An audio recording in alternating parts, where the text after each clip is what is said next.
Welcome, everybody, back to the Financial Advisors Workshop. I'm Brian Castle, your host, and our job here today is to interview a financial advisor, as we always do, about one of the great financial advisors in the industry, the things that the uniquenesses, the things that he's doing for his clients. And today we have Mike Walther, and Mike, you're an 847 guy, which means you're probably near Chicago. Is that right? Absolutely. Our headquarters office for Oak Wealth Advisors is in Northbrook, Illinois. We also have offices in Madison, Wisconsin, and Salt Lake City, Utah. Oh, very nice.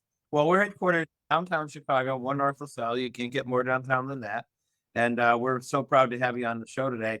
So, Mike, you were picked out from a whole crowd of financial advisors who we were considering interviewing because you have some really unique stories. Now, you're the founder and president of Oak Wealth Advisors, and you've been a financial advisor for 30 years, but it evolved into Oak Wealth. You want to start there and tell us you're a financial advisor and then how you transitioned into this new firm. Sure, Brian. So I started my career in the accounting field at Arthur Andersen. And within the big firm of accounting at Arthur Andersen, I was able to get my CFP and do financial planning, and then eventually my CFA, my Chartered Financial Analyst designation, to work on investment management for the firm. Well, in 2002, Arthur Andersen went away. I was fortunate enough to lift out with some partners there and created a firm called Walther Advisors. And at Walther, from 2002 to 2007, I was fortunate enough to rapidly grow the firm from having, I think we had 13 employees to start to over 25 when I left. And we grew the assets significantly from around 500 million to over 2.5 billion. And it was great work. We helped a lot of families and we helped the wealthy get wealthier. And Walther is still doing that today. But after 5 years, I realized that that wasn't really what I was passionate about doing.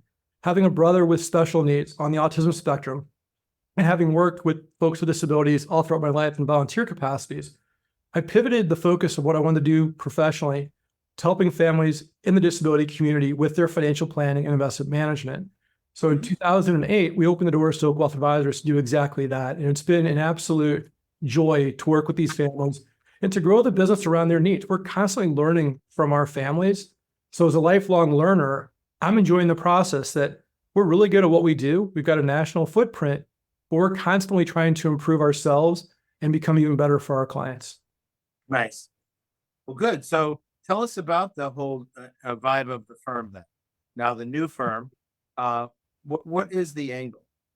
Sure. So we want to be, quote, all in for the special needs families we serve.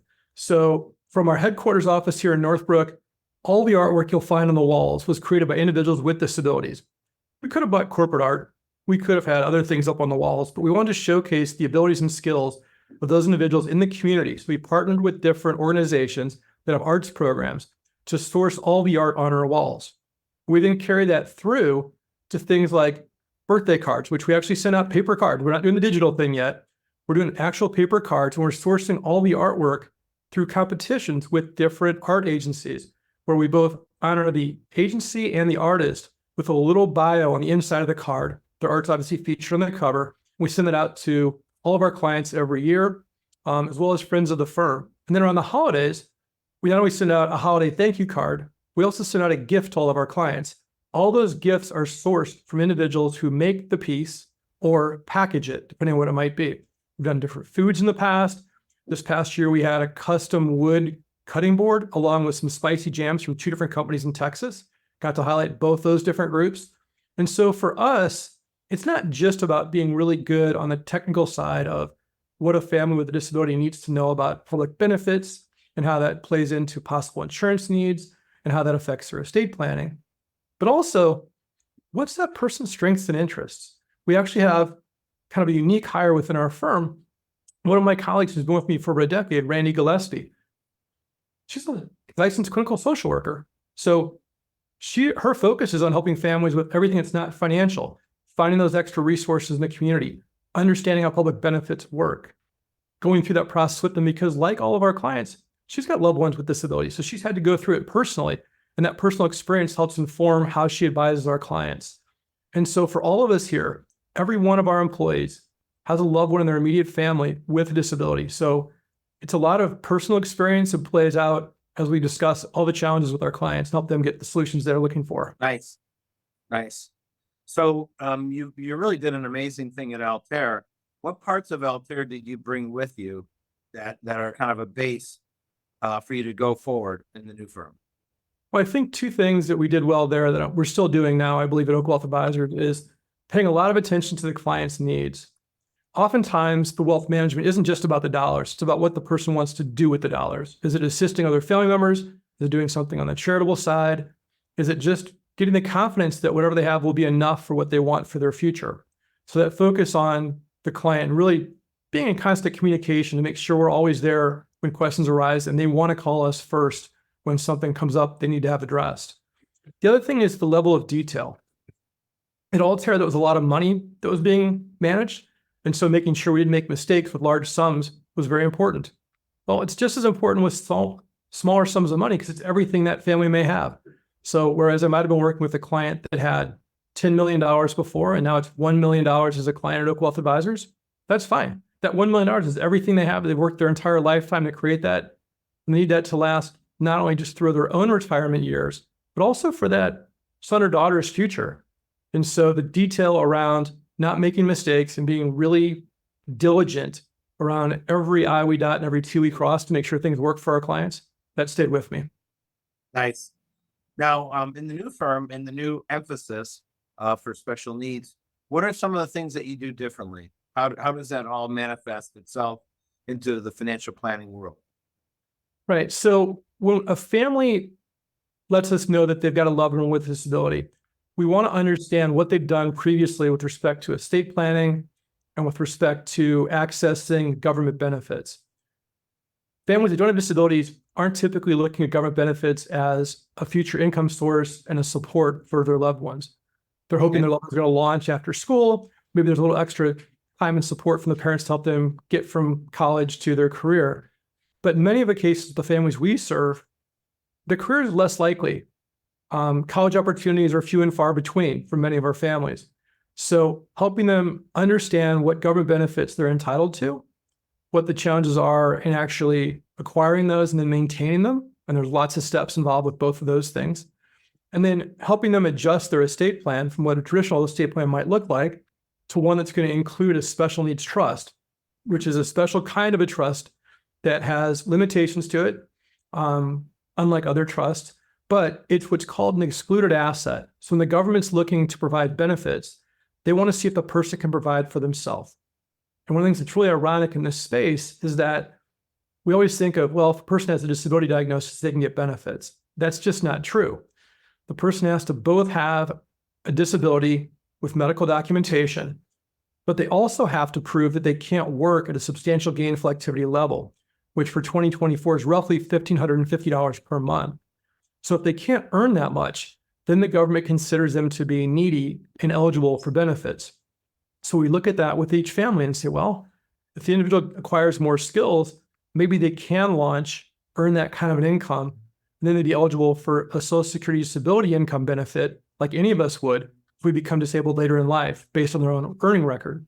If they can't earn money, then they're looking at the means tested benefits that are available for anyone who's poor in this country and over age 18, which would include an income benefit, something called Supplemental Security Income or SSI, Medicaid for both healthcare and waiver services. It provides lots of supports for an individual. Then they're also eligible for a SNAP card, which is a Supplemental Nutrition Assistance Program, which, given your and my age, Brian, that was called food stamps when we were growing up, but now it's called SNAP. And roughly 20% of the population buys some of their groceries every month on a SNAP card. So those are the kinds of benefits we want to make sure that families have in place and understand as their young person reaches adulthood. And so that's completely different than what you'd have in a traditional financial planning engagement. And then with respect to insurance, a lot of times families just need term insurance to cover the loss of wages from one parent up through their into the working years into retirement. But for our families, if they don't know any better, they might buy that term insurance because it's more cost effective than buying permanent insurance, but they've got a permanent need. And with term insurance typically ending around age 70, we find that they've got to buy permanent insurance to fill that financial void for caring for their loved one when they're gone. So we have to educate them about why it's important to maybe spend more money for a permanent life insurance policy that they otherwise wouldn't want to buy to allow them to utilize their IRA and other retirement accounts in their retirement years and not worry about spending the last dollar, leaving their child without anything. So those are some of the different planning nuances that we have to address when there's a family with a disability. Well, that leads me to a question, and I was thinking you partially addressed it. So, with different disabilities, are there different adjustments that you need to make to the planning side, and then also the investing side of portfolios that would lead to the right outcomes that you need? Good question. So I'd say on the planning side, we treat every client as an individual. And with each person's diagnosis, there's usually something a little bit different than other ones we've dealt with. There's basic benefits we want to go and think about. But for someone who might come in a wheelchair with a physical disability, that's not really the clientele we're serving. You might have a physical handicap, but if you're mentally able to do a job and earn a living, the government's going to go back to those two criteria and say, yes, you've got a physical impairment, but it's not keeping you from earning that substantial gainful activity level. So for someone like that who has a disability, we're not going to be doing all the kinds of means tested benefits we'd be looking at for a different kind of person. And even within that, two people with an autism diagnosis can have very different abilities and skill sets. And so we want to be very specific about what that person can or cannot do currently, what their goals are, and what the family's resources are, and then build that plan around each specific family. On the investment management side, it's not that dissimilar to what you do for a client that doesn't have a disability. The goal is to help the client grow their wealth as tax efficiently with the fewest expenses possible to achieve whatever that target rate of return is they're shooting for their future needs. And so the portfolios we build for a family that doesn't have disabilities would look very similar to one that does, assuming they had similar tax situations, cash flow needs, and all the rest of the factors that go into developing an investment portfolio. So, what are some of the needs that you're solving for? Like, tell us how that's different. We know standard client is, you need retirement income, a little bit of travel, maybe a wedding, those kinds of things. What are the differences? I think the simplest way to think of it, let's assume that the family has two children, one of whom is going to have a disability that's going to prevent them from earning a substantial living. And the other child should be able to launch and have their own career. Well, if it was two children without disabilities, you'd really be focused on the parents being able to live out the rest of their life with their resources. And maybe you could even dial back the risk in the portfolio at some point if they've achieved a certain amount of wealth that would allow them to live on that comfortably without running out. It's a little more challenging when there's a third party involved. And we often refer to it as retirement for three. We've got mom and dad, hopefully it's a pair, and they're going to retire at whatever age that their career comes to an end. But then there's that third person, and that third person's retirement may start when that person's as young as 18. Now, in the state of Illinois, that person can stay in the school system and get what's called transition services. So basically, you have to keep going to school and work on things additional to their academic learning up through the year in which they turn 22. So they have to finish the school year in the year in which they turn 22. But then at that point, there are no other, quote, free services through the school system. The family's got to go out and put that in place. Is it going to be a job? Is it going to be a day program? Is it going to be some volunteer activity? What is it going to be the person's going to do to stay busy, to get out of the house? And in our community of special needs families, we've got roughly 80% who live at home with their parents for their entire life. So one of the other challenges we look at, and I guess this would be true for really anybody graduating college, is where am I going to work? Where am I going to live? Well, for our families, the work is challenging. We're trying to find benevolent employers who understand the person's disability and has the right kind of format at their company to help that person succeed. Right. On the housing piece, it's even more complicated. I think we're doing a better job as society in creating better workplaces for people with all different kinds of challenges, much more inclusive workplaces.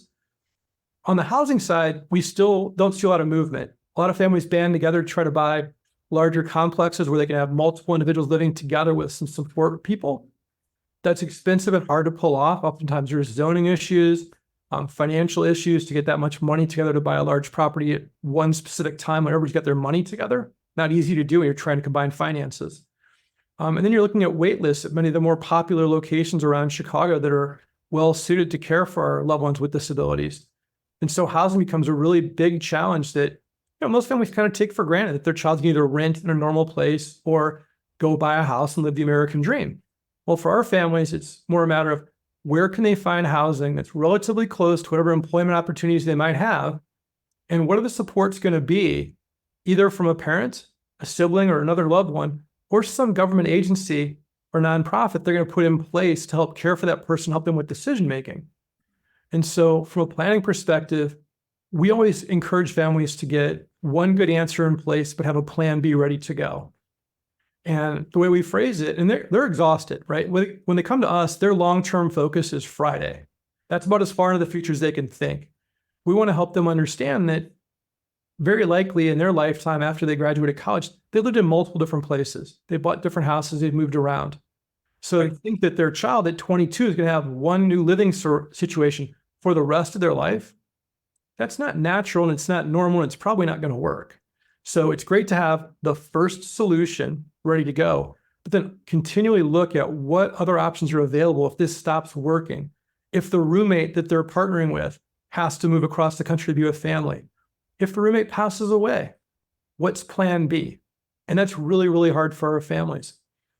I would tell you the other thing that I think is really unique when you're dealing with a family with special needs that's not really relevant for a traditional family that doesn't have those challenges is the creation of what lawyers will call a letter of intent. We refer to it as our ultimate care guide. The idea with this document is for the parents to just brain dump. What is it that mom and dad know about that child that no one else is going to know?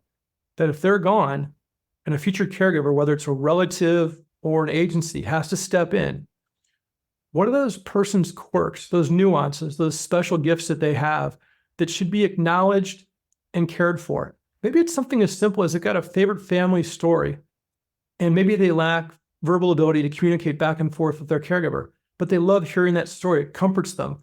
And so the parents will maybe retell the story once a week to them. How is a caregiver going to know that story? It's not in the estate plan. It's not in the financial documents. It doesn't exist anywhere except in the grave where the parents are. So we want parents to document all those kinds of things, little nuances. Maybe the individual has some kind of an emotional tick where someone who's not familiar with that might be concerned by it and might, either call the doctor or call in support services or even first responders. Well, if you document that that's a normal thing, that's how they self-regulate, and here's what it looks like, maybe include a video for them so they can see it, that problem's taken care of. Whereas they see something else, it's not on that list, well, maybe we do need to get some outside help. So really preparing future caregivers to create that continuity of care as best possible when mom and dad are gone. And I keep referring to mom and dad, which is obviously wishful thinking. I believe in the overall population, the divorce rate runs about 55%. In the special needs community, it's over 80%, with the only exception, and I always find this to be curious, the only exception is in families with a child with Down syndrome, the divorce rate's lower than the overall population. It's slightly below 50%. So for some reason, having a child with Down syndrome is more likely than not going to keep the parents together. Many other disabilities causes a fracture in the marriage. And so for us, oftentimes the planning is with one parent making the decisions because the other parent's out of the picture. Sometimes there's financial resources provided by the non-custodial parent. Sometimes there's just nothing. And so that can create additional challenges as well with the planning. Fascinating stuff.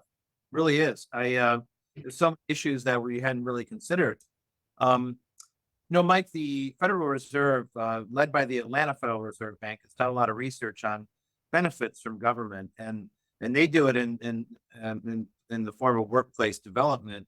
But there's also lots of benefits, obviously, for folks with special needs. And so one of the areas they found is that there might actually be too many benefits at certain state levels and federal levels, and they tend to jump over each other.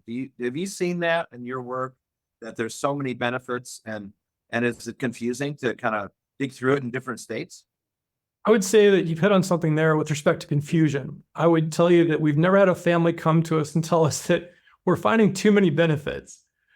In most cases, our families are desperately trying to locate additional benefits and resources, but it is incredibly confusing. The government has policies and regulations and limits and rules around every benefit they provide. And in some cases, when you're pursuing one benefit, it might be at the detriment of another one. And so having, a trusted guide to help you understand what the highest and greatest priorities are for the family and pursuing those first, and then adding on as you can is great. You also touched on something else that's really difficult, which is if you move from state to state. Well, most of the governmental benefits that are means tested, again, those are the available benefits to those who are poor, vary significantly from state to state. While the federal government provides a base, many states provide additional benefits and resources, and every state calls their benefits and Medicaid waiver programs something different. So one of the things we're constantly working on is trying to figure out if a family wants to move from Illinois to somewhere else, what are the equivalent programs in that new state? What's the process look like to get those benefits in place? In Illinois right now, there are roughly 17,000 people, individuals with disabilities, waiting for services. Wow. So I would not tell you that Illinois is in a place where there's excess benefits and nobody knows what to do with all of them. There just aren't enough out there to provide support to everybody who needs it currently. In addition, the statistics are really challenging around getting those benefits. Of the people who apply for means-tested benefits, the supplemental security income and Medicaid, on a first pass application, the most recent study that was done in 2023 said that over 60% were denied benefits on their initial application. Oftentimes it's for naive mistakes and answering a question that seemed benign with the wrong answer. Sometimes it's over embellishing the skills of the individual such that the intake coordinator at Social Security says, well, if they're that great, they should support themselves. Thanks for coming. And you lose your benefits. So we try to help clients understand what the process is all about, what the government's looking for in an application. And we even recommend to many of them that they work with a benefits specialist on the application, even the in-person or Zoom interview with the Social Security Administration, to try to get our clients to be in that 38, 39% to actually get the benefits. Right. And those that don't have to go through a lengthy process involving attorneys and appeals to try to get the benefits in place, even due to honest, simple mistakes on an application. So those are things that just make it more complicated. And if you go from one state to another, even if you get the benefits in one state and you worked hard to get them, you have to start all over and with nothing until you get them in place. So it's possible that if you move multiple times, you're going to have multi-year gaps in support for your loved one, because it's going to take a while to get those new benefits in place in a new state. And certain states, I'm thinking of Massachusetts and California, have very, very robust programs, and they're well managed. And those states have more money to give than Illinois does. So in some cases, we see families when their child ages out of the school system looking at where's the best state to go. If we've got flexible skills as parents to work independently or work remotely, where can we go that's going to have the best support for our loved ones? And again, that's a very much case-by-case basis. We've seen studies where Arizona tends to rank very highly in many of the public reviews of all the different state benefits. But I've been to conferences where Arizona attorneys will tell you, we think it's terrible in Arizona. So there's no one right answer for a person given a specific disability. It really comes down to evaluating the person's specific skills, strengths, and interests, and then trying to find the resources that match best what those needs are. You find people will move to get better benefits in different. I would say that of our families who have left Illinois in the last 5 years, and I'm thinking of maybe there's a dozen clients we've had that have done that, half moved because the parents wanted to be somewhere else. It was really for the parents' benefit to be in either a better climate or a lower tax environment or both. And some moved specifically because they're frustrated with Illinois' support system for their loved ones with disabilities. And they went to places where they either heard there were better benefits or they had a friend who was getting better benefits and they're hoping to get those for their own child. In some cases, the grass isn't always greener. And based on your specific circumstances, you really got to evaluate that before you go and then have a plan in place for how you're going to fill that gap between leaving one state where you had something and going to a new state where there's going to be a delay in getting whatever you need there and what that looks like. So a move is not easy, and it's got to be really considered carefully before being undertaken. It is. So are there implications based on the different benefits that you get for the portfolio of assets that maybe the special needs person has been gifted or structured for them? No, I wouldn't say the actual investment itself is going to change if you move. I think it's very important to understand, though, that if parents want to leave assets to that loved one who might be receiving the government benefits, that, for example, on a beneficiary designation, which is how so many of our loved ones inherit their wealth through either life insurance or through retirement plans, be it a 401k, 403b, or an IRA, that if they name that child outright with just the person's name on the application, that's going to fall into that person's hands and disqualify them from benefits, so that money is either spent down or put into a special needs trust that has a payback provision that allows the Medicaid Services Agency to recoup the cost of the services provided. Alternatively, if the person correctly indicates that we want a third-party special needs trust, one that's not subject to a government payback, as the beneficiary, so a third-party trust for the benefit of the person with a disability, can be named as a beneficiary on retirement accounts, insurance accounts, other things like that that have beneficiary designations, we can maximize how much that person gets, both from the federal government and from whatever the parents are able to leave behind. And so really the key there in moving is making sure that if you're going to a new job, you don't just quickly rush through the application process with the new employer and write down your kids as potential contingent beneficiaries behind your spouse, or if you're not married, you're naming them as your primary beneficiaries. Well, that can be detrimental if you didn't stop to remember, oh yes, for my one child who's got a diagnosis, I want to make sure it's their trust that gets named and not them themselves outright. So it sounds like there certainly are some federal rules that govern certain aspects of special needs and benefits, but lots of state rules regarding trusts as well. Well, the trust rules are a little bit nuanced state to state, but for the most part, a well-drafted special needs trust in one state should hold up in most other states. Always best to have the special needs attorney in the new state review the existing documents. The biggest difference state to state for most families is the ability to access benefits and what kinds of services are provided. Some states are more generous. Other states have a more limited budget. There's even different things with respect to ABLE accounts. So an ABLE account is a unique account that's only available for people with a disability. It serves as essentially like a Roth IRA or a 529 college savings plan. It grows tax deferred, so it's funded with after-tax monies. And as long as the money is spent for the individual's benefit for virtually anything they might need, then the money comes out tax-free. And that's a tool that you can only open up online. You can only open it up into a state-specific plan. It could be your home state, or it could be another state that allows for non-residents to open it. And in those plans, there's some slightly different benefits. In Illinois, we're able to take a state income tax deduction for a contribution made to an Illinois ABLE account. If you're living in Illinois and you open up a plan in Ohio, you don't get that tax deduction. So it's important to understand that it might make a difference which state plan you choose when you're looking at ABLE accounts for your child. And then similarly, there are only 7 states that will not claw back the benefits at the death of the individual to the Medicaid Services Program, similar to that self-settled trust I mentioned. So if you live in one of those states, that's a nice benefit to know that if the person dies with a decent sized balance in the account, that can be distributed to other family members who may end up paying tax on the gains, but at least they can go to family and not go to the government. Whereas for roughly 40 of the plans, there will be a government payback at death if it's not spent down to zero before the person passes away. Yeah, there's so much complexity to this. It's quite extraordinary. So the estate planning world that has specialty attorneys, how advanced is that? And are there just 1 or 2 attorneys in every city, or is there a big army of people that understand this?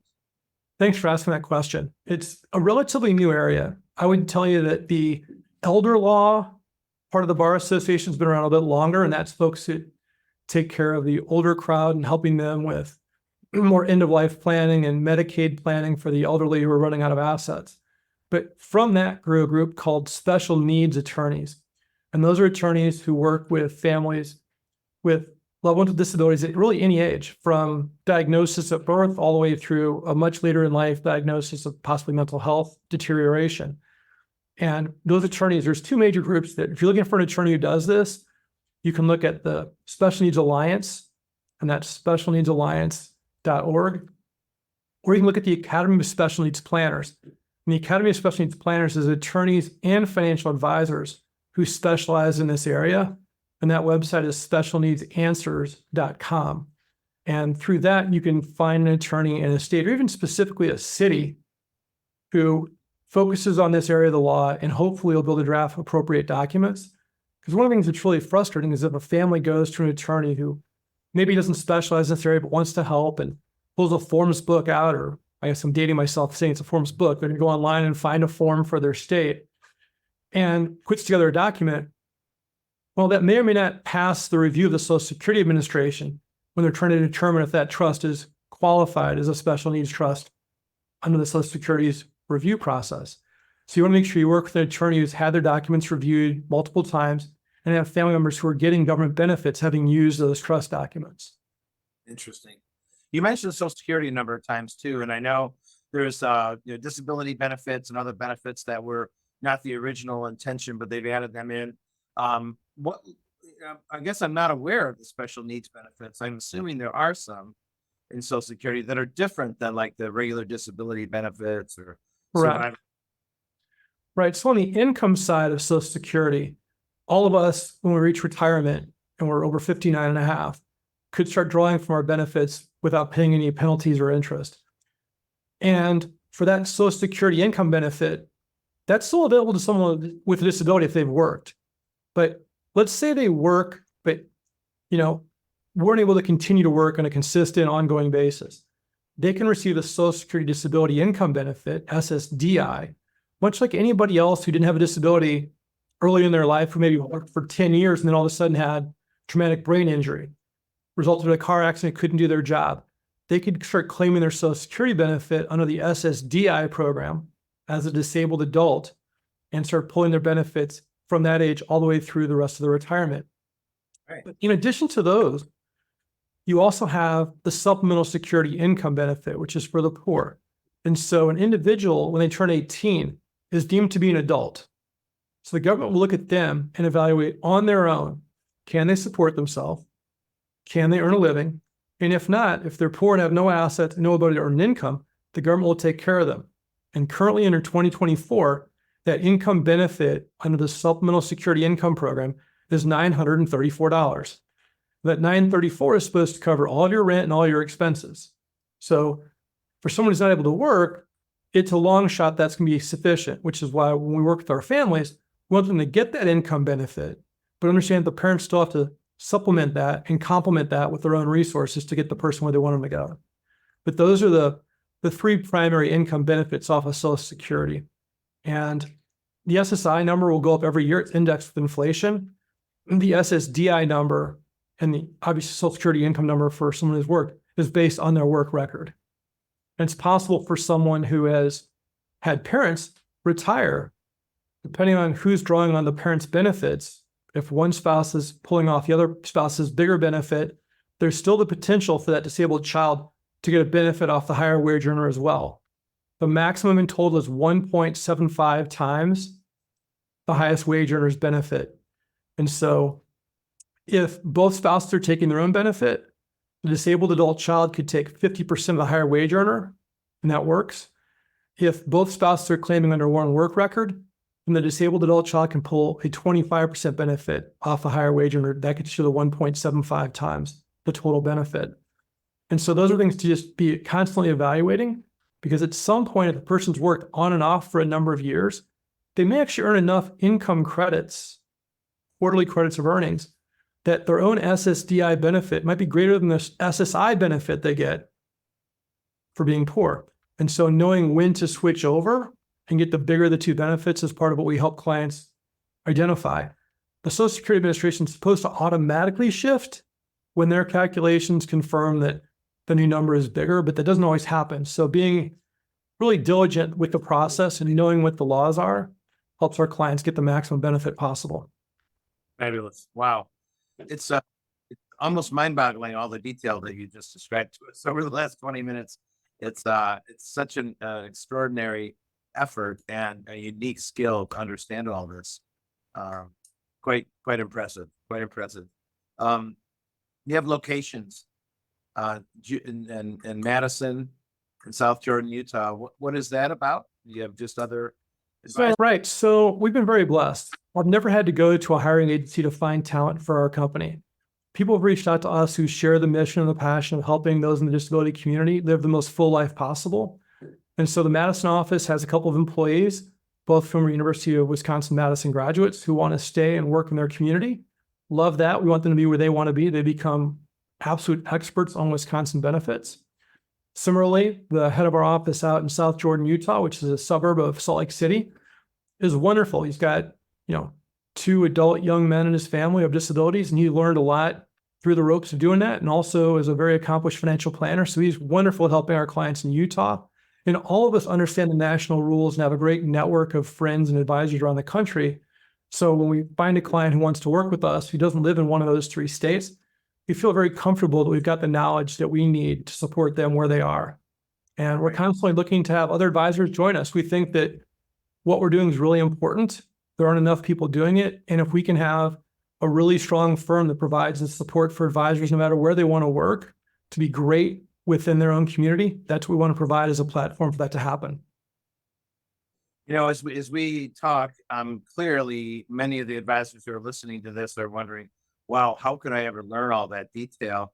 And, we know a lot about Social Security and other income planning, but boy, oh boy, I mean, there's a lot here, and it's so well needed.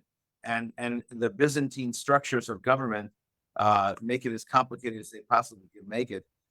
So to manage that minefield is truly an amazing skill. But I wonder whether all of our brethren in the industry would be able to learn that. So maybe not, right? We can't all be experts at everything. But my last question for you, would you partner with other firms that want to like co-plan, co-invest, co-organize a relationship that they have that they need your expertise? Well, I'm really happy you brought up this topic. It was something that we never contemplated when I started the firm 16 years ago, that we'd be doing that for other firms. But what we learned is that you're exactly right. This stuff is nuanced, it's challenging, and it's constantly changing with the laws. And so unless you want to be doing this type of work full time, it's really hard to stay current and knowledgeable about all the different things that are going on. So what we do offer to families directly or clients of other advisors is a review service, which for $3,000, we can jump in and help them evaluate all the different aspects of special needs financial planning as it relates to that specific family. And then after we have that review meeting, we give them an action plan. These are the 6 to 12 things that you should be looking to do in the next several years. Here's how you do them. Here's how you make that happen. And here's, either an exact process for that or a resource to go use to make it happen. And if it's worth another firm, we give both the advisor and the family that information and let the advisor work with the family to implement it. And that works really well. And we've had it work both ways. Either the advisor pays for it out of their fees or they have the client pay for it directly. But it's a chance for us to come in, not have a long-term relationship with the family, but address those issues at the current time, give them an idea of what's coming in the future and what to do about it, and let them work with their existing advisor where they keep the relationship there. We've been able to impact that family.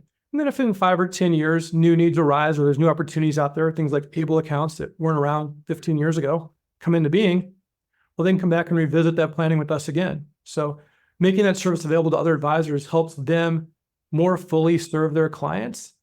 And when you think about it, roughly 20% of the population is a household that has a loved one with a disability, either a parent, a sibling, or a child.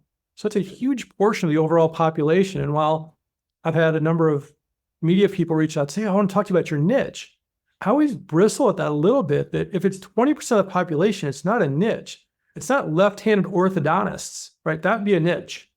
Like, this is 20% of the overall community have these kinds of challenges, and it's woefully underserved. So we're happy to be kind of a leader in the industry, trying to get out there and serve as many as we can with public speaking opportunities, working with national agencies, and as you just mentioned, partnering with other firms who are great at client service, but we don't have this specific level of knowledge in this one area.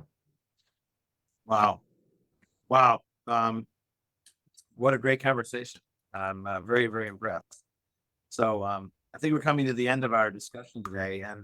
And after all this, I normally ask an advisor if there is a special message to put it all together that you'd like to give. But I think you've given so much already. But is there something more you would like to say to our brethren in the industry about this subject or any other? I appreciate the opportunity to finish with that. So I would tell anybody out there that's listening, it's another financial planner or financial advisor, however you categorize yourself, that this shouldn't be an area that scares you. I think it's an area of opportunity to better serve your client families. And by asking more robust questions, I think we're all getting better as an industry at asking questions instead of just giving information. If we do that well, we get the right answers back from our clients. They have these concerns. Finding an attorney who specializes in this, building a small little network of people within your community that can serve families who have disabilities is an incredible service field to add to what you're already doing for your clients. And it doesn't have to be that hard or that, challenging. It's just a matter of building relationships like you do in other parts of your business. Just find a few relationships that understand special needs planning, and you'll be in a much better place to serve all of your clients. Sounds fascinating. Thank you so much. Why don't we leave it there? Mike, thanks for being with us today on the Financial Advisors Workshop. And folks, we're going to be back again with another really fabulous interview just like this. Again, Mike, thanks so much for being with us. Brian, thanks so much for having me today. Take care. All right, everybody. Thanks again. Thanks for being with us. Financial Advisor Workshop. We'll be back shortly with another great interview. Leave it there. Bye. Bye-bye for now.